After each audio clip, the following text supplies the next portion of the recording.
He's our former colleague from KGO Radio, lecturer, presidential historian, author, John Rothmann. Mark, I'm not going to be shy. I do not get paid for what I do on the Mark Thompson program, but I support Mark Thompson, and I urge all of you to contribute to sustaining the Mark Thompson program. Oh, well, thank you, John. That's and now, sweet. if I may clarify, yes. King Charles spoke in Canada. The throne is a special throne, which is used by the king or queen, as the case may be. He does not give his own speech. His speech is written by the Canadian government. So you will note that when King Charles delivered his address, he read it word for word. The same thing applies when he speaks to Parliament in Great Britain. It is a speech from the throne. He does not write it. He does not compose it. I don't even know if he has veto power. He simply has to recite it. So I just wanted to make that. That is great knowledge, Rothmann. I did not know that. So you're saying when the king, in this case, speaks about Donald Trump and the Golden Dome and all of that stuff, those aren't his words or sentiments. Those are words and sentiments expressed by a speech writer. No, by the government itself. Yeah, but somebody at the yeah, I get it. But the speechwriter is employed by the government. But maybe more to be more specific about it. Yeah, not a speechwriter for the king. You're saying that speech. I just want to make sure I understand that speech. In a sense, King Charles is a presenter. He has nothing to do with the actual speech. Wow, that's just wild. I did not know that. That's really wild. But I do want you to know, I went to England when I was 10 years old, and I wrote a letter to King Charles, then Prince Charles, who was a year older than I am, asking for a play date. He never responded. I've never forgiven him. Thomas D says, but King Charles can read, and old obese Don can't focus attention long enough just to read the words. Trump does like to ad-lib a lot. I would say that around the words that have been sculpted for him. It has to be frustrating to be a Trump speechwriter because, you know, you do your best to cobble together something, and then he goes and riffs about trophy wives and whatever stories he wants to tell you. Hey, Albert, didn't we have something we wanted to play for Brother Rothmann? I thought we had a piece of video that we wanted maybe you to remark upon, because over the Memorial weekend, Donald Trump spoke, and this is a day of solemnity. It's a day of serious remembrance of those who have sacrificed for this country, made the most supreme sacrifice, and their families show up to these events to remember. And it was an odd, again, riffing that Trump did. Go ahead. Here, Albert will play a little bit for you. Go ahead, Albert. Those young men could never have known what their sacrifice would mean to us, but we certainly know what we owe to them. Their valor gave us the freest, greatest, and most noble republic ever to exist on the face of the earth, a republic that I am fixing after a long and hard 4 years. That was a hard 4 years we went through.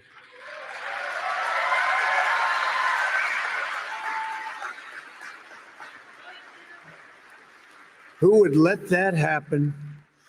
People pouring through our borders unchecked. People doing things that are indescribable and not for today to discuss. But the republic that is now doing so very well, we're doing so very well right now, considering the circumstances, and will do record-setting better with time. We will do better than we've ever done as a nation, better than ever before. I promise you that. Mind you, and then of course, he released the Memorial Day screed, which was, really all this sort of toxic anger toward judges, toward Democrats, etc. It was an odd departure from, as I say, the seriousness and the focus of the day. It's a disgrace. But let me be clear in my commentary. Not only is what he says a disgrace, you were talking about the pardons. This is the most corrupt administration in American history. It makes the Harding administration look like saints. It makes my old boss, Richard Nixon, clean as a hound's tooth. This administration is a disgrace. And what's particularly galling to me is the silence of the Republicans. Can you imagine if this were a Democrat in the White House doing what Donald Trump is doing, essentially accepting bribes and this cryptocurrency thing is one of the most disgraceful things I've ever seen, even if it were legitimate. And we can argue the legitimacy of cryptocurrency.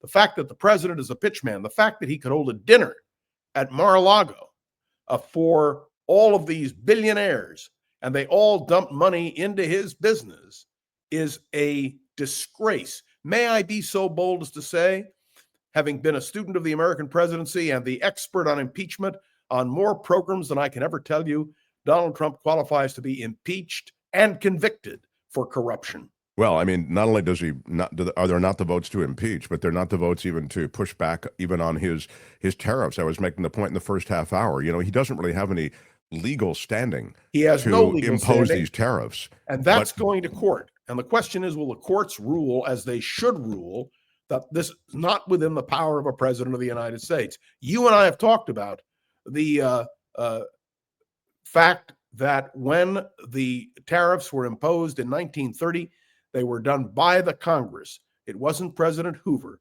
who the Hoot-Smalley Act. And so all I can tell you is it's a combination here of corruption, the Republicans being afraid of him, rolling over and simply complying. It's, to me, a real shame on America. I want to talk to you about the corruption for a moment. And the reason I want to talk to you about it is because, as you suggested, it's rampant, it's obvious, it's witheringly high profile in the ways that you just described. I mean, that the president in a helicopter owned by the people lands on the people's lawn there in the White House for a crypto dinner. And the dinner is attended by those who have purchased the Trump meme coin. Those who have purchased the Trump meme coin are large in number, but those who are assembled for that dinner are just those who have bought the most of the meme coin. Now, if you correct me if I'm wrong, but yeah. I think I'm correct. It was not a dinner held at the White House. And the White House made it very clear, and I want to say this very precisely, that the president was doing it on his own time. It wasn't. It was not at the White House. It was at the National Golf Course. Is Right. that where it was? That's okay. my impression. Okay, so and you'll have to tell me, is the National Golf Course not also owned by the people? No, I think it was done at the Trump golf course. Yeah, it's the Trump National Golf Course. I see. Okay. Yeah. It's Trump's. Okay, so then let me go to the meme coin. The meme coin, for those who don't know, is a coin of no intrinsic value. You can't buy anything with a meme coin. You can, it's like a collectible. If John Rothmann had a coin, he could actually put out his own meme coin, and we could buy it because we like John Rothmann. Then, by the way, they can do that for supporting the Mark Thompson program. Sure, we could May put not a coin buy as you well. anything, but it's a pleasure to do it. No, exactly. And actually, that's a really good example, because we could put out a coin and it could be a fundraiser. Like, you get a souvenir coin and we attach a value to it, $10, let's say. And if there was enough demand for that coin, it would increase in value. There were only 200 made, but 2,000 people wanted the coin. It would increase in value. And that's what a meme coin is, all right? So it's different than a crypto coin like Bitcoin. Bitcoin is supposedly, and there are others like Solana and these other kinds of digital currencies, they supposedly, and in some instances they are, able to buy things. You can use that cryptocurrency in various transactions, as long as it maintains its value. So the meme coin, again, has no actual value. It's just a way to give Donald Trump and the Trump family money. And so the monies that were collected that night from the top purchasers of that meme coin, they all go to the Trump family. And obviously, they involve access to the president. So the idea somehow that the president continues with this meme coin and crypto business, as you know, he has the World Liberty digital platform on which you can buy all of these things. So they get a cut of all of those currencies that are purchased there on their platform. That is a way to money Donald Trump. And we go back to, was it the UAE, John, where they bought $2 billion $2 billion worth of cryptocurrency on that platform, World Liberty. That's owned by the Trump family. It's and a they get a piece disgrace. of it. It's the ultimate corruption. And if this were a Democrat, the Republicans would be up in arms. And that's the hypocrisy. But what you said at the very beginning, and I do listen to your opening monologue very carefully, I want you to know that this kind of corruption, and that's what it is, needs to be exposed and discussed. And frankly, it's disgusting that the Republicans sit in silence. So now let me just follow up on that, because that's kind of where I was going, but I just wanted to sort of set the table so we all understood what was happening. I mean, that's just one area of corruption. I mentioned the way that Vietnam came to the U.S. and to Trump and said, hey, we're going to clear the deck for a Trump resort, and we're going to move all those people who live here, and we're going to get rid of them, and now you can put in your golf course here. And that's happening everywhere. There's a Trump resort going in the Middle East as well. And these deals are being made everywhere. So the Trump family is open for business in a big way, and that's affecting American foreign policy. I mean, you understand, making policy, trade policy and other policy with the country of Vietnam and others, and much of that may depend on the patronage that they provide to Donald Trump. So my point in mentioning all of this, John, is if the Democrats, we talk about the Republicans and how they're sitting by, the Democrats, I think, need to focus on this. Corruption is a very big deal. And I'm wondering if you think that corruption is a political winner. I don't mean to reduce this thing to politics, but it is about sort of regaining political power. And the corruption is on such display, as you suggest, John. Do you think this is a way that politically Democrats could get a foothold? I certainly hope so. Remember, in 1952, the Eisenhower campaign focused on corruption in the Truman administration. It was a winning issue for Eisenhower. And I think that this is something, although times have changed. I had a long discussion with someone for whom I have a great deal of admiration, who said, but this is just Trump. This is just the way Trump does business. And people are accepting it. I will never, ever accept this as a norm in American politics. It is a complete corruption of the American political system. And the story that Kim gave, that you did with Kim, about not honoring the police officers who defended the Capitol on January 6th is the most shocking thing of all. The Republican Party, as Kim rightly pointed out, is theoretically the party that defends law and order. This is absolute corruption. And look at the sheriff. I mean, this kind of corruption is so blatant, so exposed. How do you argue with it? But as this observer, for whom I have a great deal of regard, said, but John, there's so many instances every single day, it just piles up and you just can't deal with it all. And that is the real tragedy of all of this. Yeah, the idea that there's a fire hose of corruption and how do you deal with it, I'm suggesting that fire hose of corruption is where you get your foothold politically. I mean, I think I agree. Yeah. If Marco Rubio were in the United States Senate and not Secretary of State, he would be blasting away. But as this observer, for whom I have a very high regard, said to me, there's too much, and it's hard to focus. So now to policy. And again, I think on policy, there might be a couple of political winners as well as they go after Medicare, as the budget, as the deficit, I should say, balloons.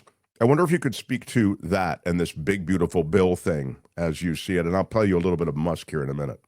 Yeah, the big, beautiful bill is absolutely a disgrace. And if you read what is being proposed, you understand what the tragedy is. Look at the cuts that are being made. Look at the way this administration is messing with legitimate operations. It is, to me, appalling. And the thing is, I was asked the question, do I think it will pass the Senate? And the point is that although there are senators like Josh Hawley and Rand Paul, it may still pass because there are enough Republicans who are afraid of Donald Trump that it seems to me almost impossible to stop it. And that is something else people need to consider. I can only tell you the Republicans in the end will be held accountable. There's no question about it. I don't know when the end is, though. When you say the Republicans in the end, I mean, I mean, I don't know that the Democrats will regain power, because even as much of what you're saying, I mean, all of what you're saying, in my judgment, is accurate, and it's it's a grotesque, decadent, corrupt administration. I wonder whether it will ever leave power. Democrats, Democrats, John, Democrat. Let me just finish, because this is the troubling part. I think Democrats, as you know, don't really have the people on their side. Democrats poll horribly. I mean, Democratic Party polls below 40%, below 30% in some polls. Wait till the midterm elections. And maybe I'm wrong. And Mark, you and I have argued over my faith in the American political system, and my belief that ultimately things turn out the way they're supposed to. If you are right, American democracy as we knew it, as your father defended it, will be completely gone. And I think this is something everybody better think about very, very carefully. Even those who were Trump supporters. Imagine if the name Biden were attached to what Donald Trump has done, what the outcry would be. It's the hypocrisy. So all I can tell you is, yes, I believe in the midterm elections, the Republicans will receive their comeuppance. At least I hope so. This is not one big, beautiful bill. It is a disgraceful bill. And all you have to do, let me give one other example of this. I really believe in the First Amendment. I believe in freedom of speech.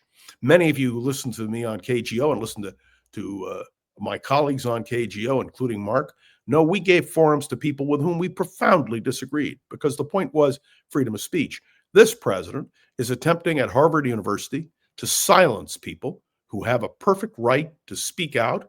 And by the way, nobody is more alert to Jew hatred than I am. But I can tell you, it is not the government that needs to act. It is the universities themselves. And I think when you cut off research for so many people in this country who depend on the research at major American universities, it's terrible. So this to me is, I don't normally lose sleep, Mark, but I do lose sleep over this. I just find it so appalling. I would defend to the death the right of someone who believes in Hamas to speak out, not to commit acts of terror, but to speak out. And some of you who listen to me on KGO know I invited people with whom I profoundly disagreed in order to express those points of view. But what we are seeing now is an attempt that is unprecedented in American political history. And it is a disgrace. That's all I can tell you. It's not a matter of being left or right or Democrat or Republican. It's just wrong. Well, it's the Harvard thing is interesting, John, because going after Harvard because they are on the wrong side of this administration, in their view, is I'm thinking politically it may be a winner for them, because people, no one's heart breaks for Harvard, I think is what they're thinking. But, it coexists with like funding for like Liberty University, for example, which gets tremendous amounts of federal money. People know what Liberty University is? Tell everybody what Liberty University is. Liberty University is one of the right-wing establishment operations created by Jerry Falwell. And look, I never begrudge Liberty University a subsidy for research that they do. If they do that kind of research, I don't care if you're a liberal or a conservative. This is an attempt to silence people because of their political point of view. And if we do that in America, we're finished. And may I tell you, when I look at what the FBI is doing, the kind of investigations that Kash Patel is now initiating and that Don Bongino is doing, I mean, this is a complete misuse of the Federal Bureau of Investigation. Whatever criticism you had of J. Edgar Hoover, J. Edgar Hoover would never have stood for this kind of political interference in his agency. And so what we have seen is a complete reversal of the tradition of America. And that should distress us all. It does me, Mark. I feel almost impotent. I can do my podcast. I can appear on your program. I can give speeches all over the place, and I do. But people seem to be unwilling to understand the danger that we face. I think on some level you're right. This is, a creeping autocracy. Although I think that now they're not creeping; it's galloping. I was just saying they're not slow walking it anymore. And I mentioned Liberty because I think they got 700 million in federal money, through Pell grants and that kind of thing. Of course, it's nonsense. Yeah. And they agree with the Trump administration. They're a right-wing crew, as John says. So you believe that this big, beautiful bill, even with minimum markups, actually might make it through? I'm afraid so. Unless Republicans in the Senate are willing to really impose a change. Now, Speaker Johnson, the most disgraceful person to ever sit in the Speaker's office, in my judgment, is saying to them, there are limits to what we can adjust to in the House. So let me explain the process. There is now reconciliation. And reconciliation means that they are now going to go through the process of trying to take the Senate and the House versions and put them together into a single bill. But I have a feeling this is going to be very tough. The Liberty people, the people who belong to the far right of the Republican Party, and in the Senate, the Senate, I think, is more reasonable. And when you have Josh Hawley opposing it, and Josh Hawley is an ideologically as far right as you can get. But Mark, I don't want this to be a downer. I want it to be an upper. We have to expose this stuff, and we have to be willing to go to the mat when it comes to exposing this kind of corruption. But the old that old movie Network. Is anybody listening? Yeah. Mad as hell, and I'm not going to take it anymore.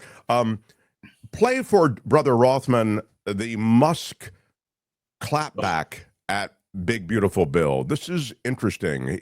He speaks to how bloated it is and how it goes against Doge. Go ahead. So, I was disappointed to see the massive spending bill, frankly, which increases the budget deficit, not just decrease it, and undermines the work that the Doge team is doing.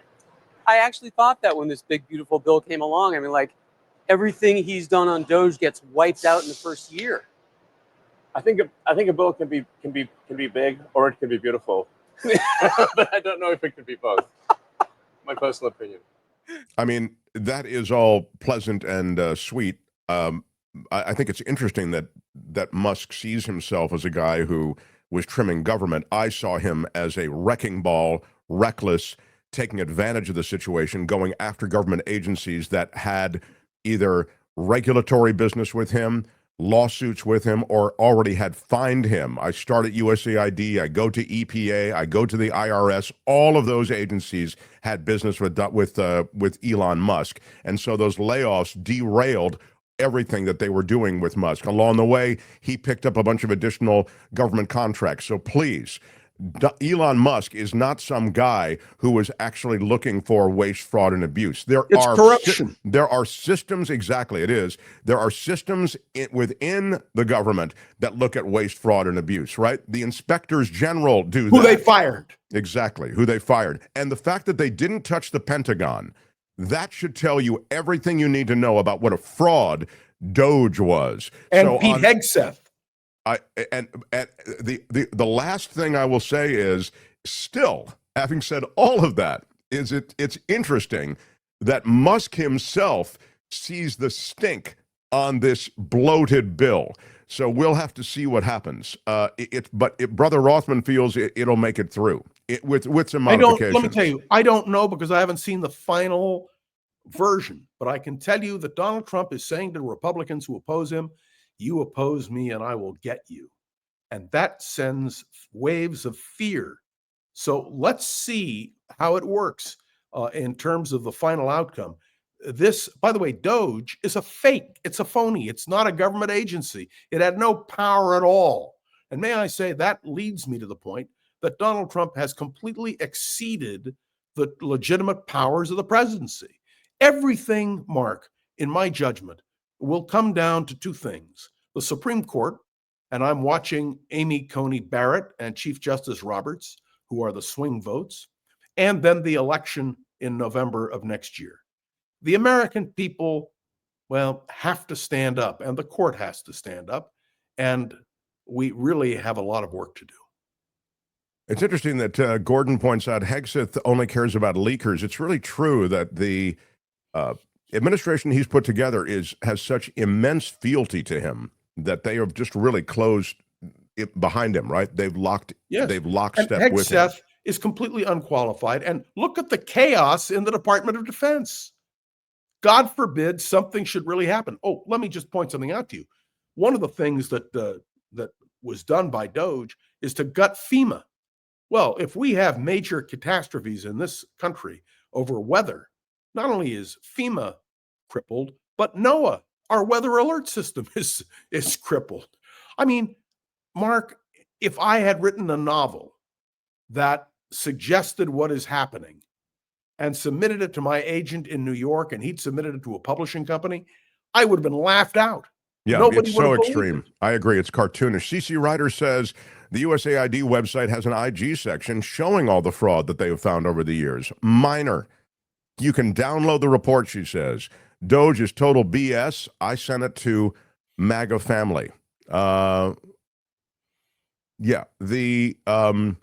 oh, I see. You have family that's MAGA. Yeah, Her I mean, I family don't know is that you'll ever MAGA, get through yeah. to MAGA family, but Doge eat Doge, says Rich. Yeah, it's But true, John, look, what you're saying. It's not that I come on here to be critical of Donald Trump. I am looking for things which I can support.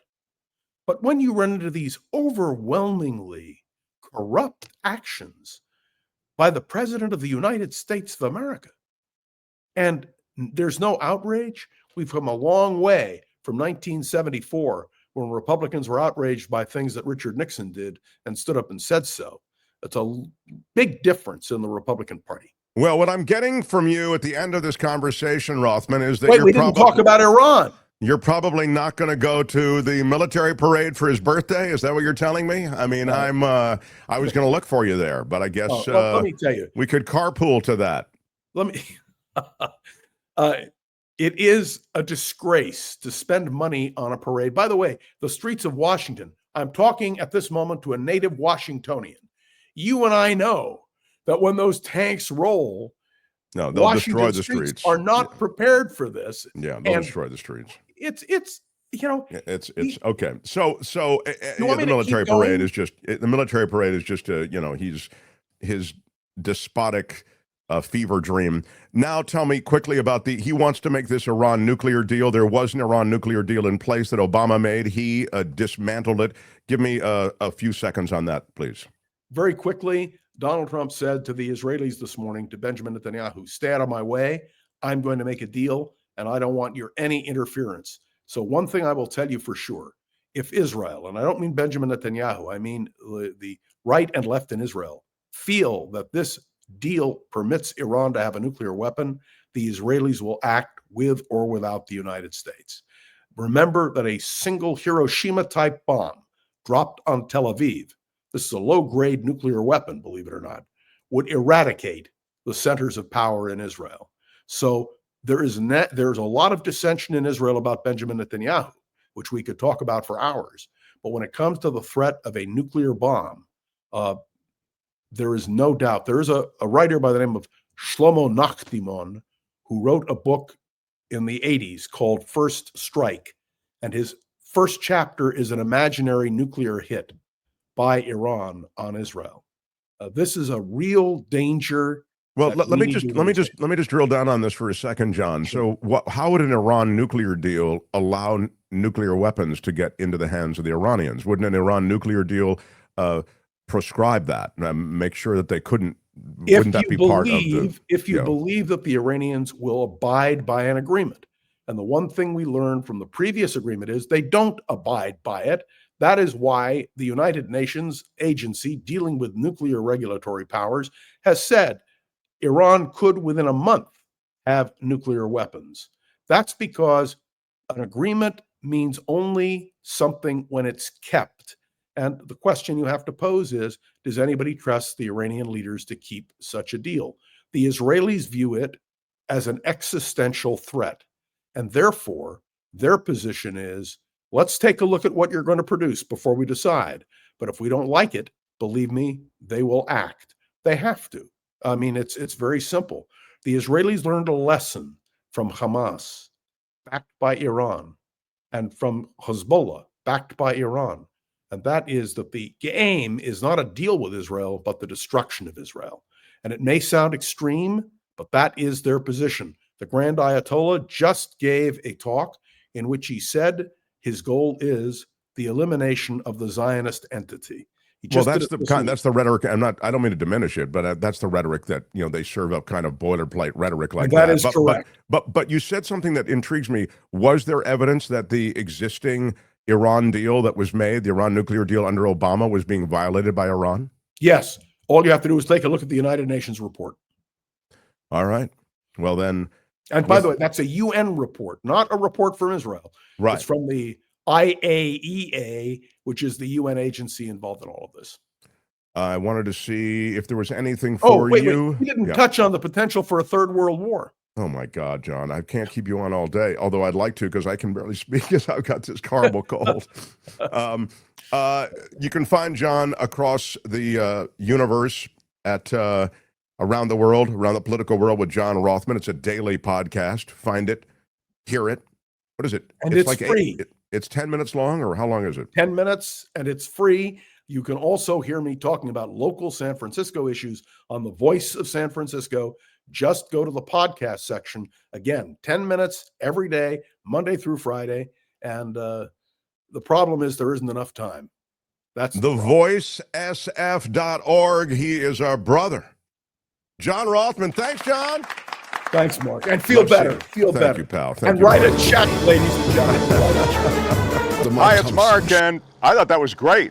Hit the notification bell. You'll know whenever there's a new video being dropped, and please subscribe to our channel to help us save the universe.